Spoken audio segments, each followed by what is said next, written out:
perceptions were so very different. Okay? So, in conclusion, girls experience risk differently. They do have valuable insight. They have a very strong role to play, and that role is not just providing information, but it is participating, it is leading. Okay? Through consultation, training, mobilization, targeting services, designating funding for protection, and collecting disaggregated data. Those are the actions that we need to take within our communities to be able to integrate girls into disaster risk reduction. And we want to empower girls to participate and to include them. So that is how we start the social change to try and reduce risk for this group. Thank you.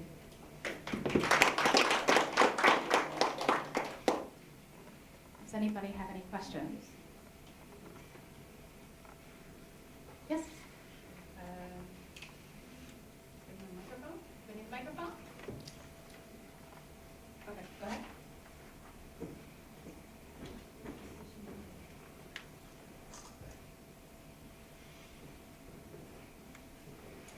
Hi, thank you very much for a wonderful presentation.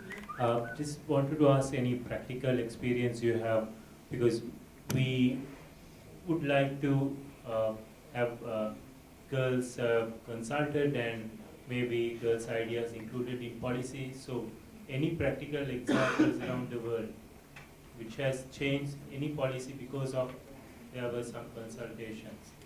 Because I'm from Plan International, I do the study you were preparing for. Thank you very much. All right, thank you for your question.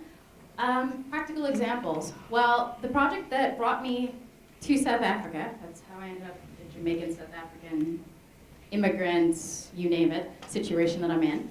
Basically, in terms of how I got to this was, 10 years ago, I developed a project model called the Girls in Risk Reduction Leadership Project. And basically, it's a capacity building empowerment program that works at community level and with obviously multi-stakeholder partners to integrate girls through kind of a series of these steps, but ultimately to integrate girls into disaster risk reduction within communities and working now towards changing policy. But the policy changing that's a bit slow on going, but within communities, it was engaging them. We had in our area, they were trained in fire safety, first aid, practical skills, as well as effective communication. And the project then was implemented. We worked with CARE International, and we trained them, and it was implemented in Lesotho, Malawi, Zambia, and Zimbabwe with USAID funding. But those are some of the practical examples. I know in Southeast Asia, there's been a lot of work with girls actually in communities and more hazard-specific training in terms of water rescue and things like that have actually been done. I think it's a long answer, but if you want to talk to me afterwards, I can probably give you some ideas. And of course, if you've looked at the Because I'm a Girl campaign by Plan International, that also has a lot of good ideas. Thank you.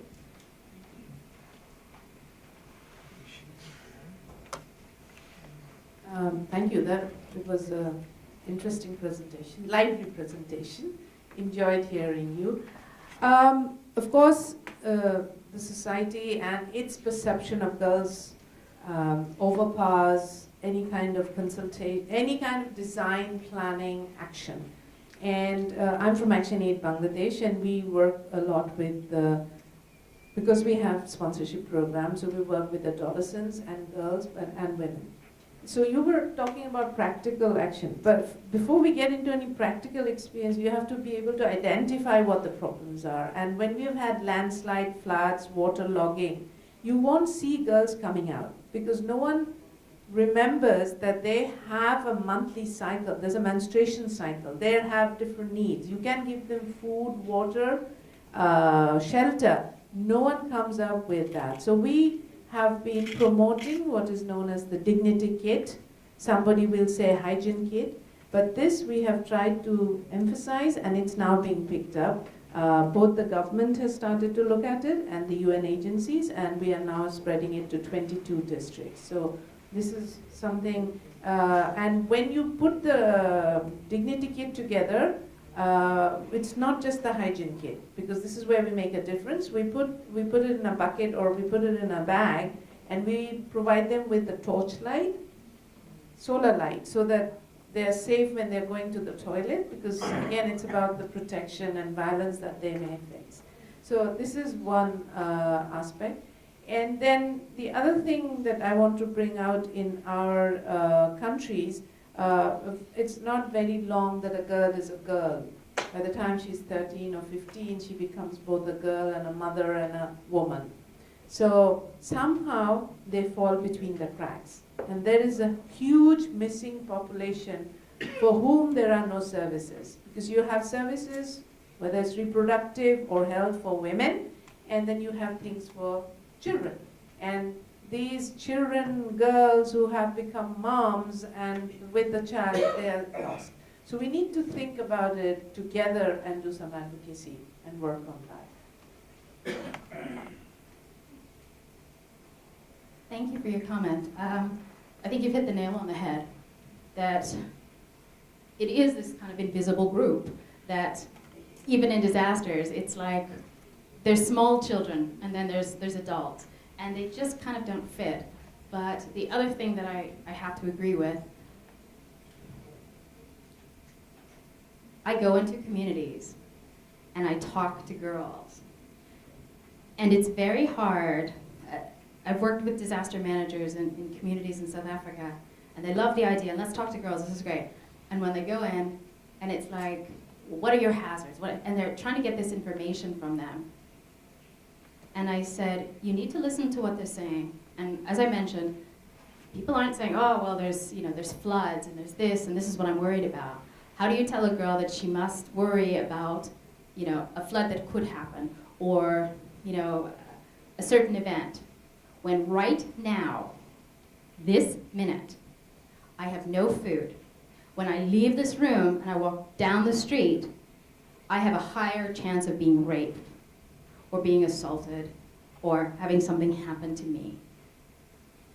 If I'm hungry, if I am not safe, I don't care what your flood can do to me. And until we start to understand the link between disaster risk reduction and looking at the vulnerabilities and why these girls are vulnerable. Why are girls in situations where they have sugar daddies and they're exposing themselves to increased HIV? It comes down to they have no food, they have no money. So until we start to look at the bigger picture in disaster risk reduction, but at small scale, and understanding that, we're not going to move forward. And I think in looking at this, it's great, we can look at the disaster part, but hygiene, looking at understanding feeding girls immediately and dealing with those issues, that's what we need to kind of take as a priority as well. I don't know if there's any more time. I think I saw the 1 minute sign, so I think from my side, thank you very much.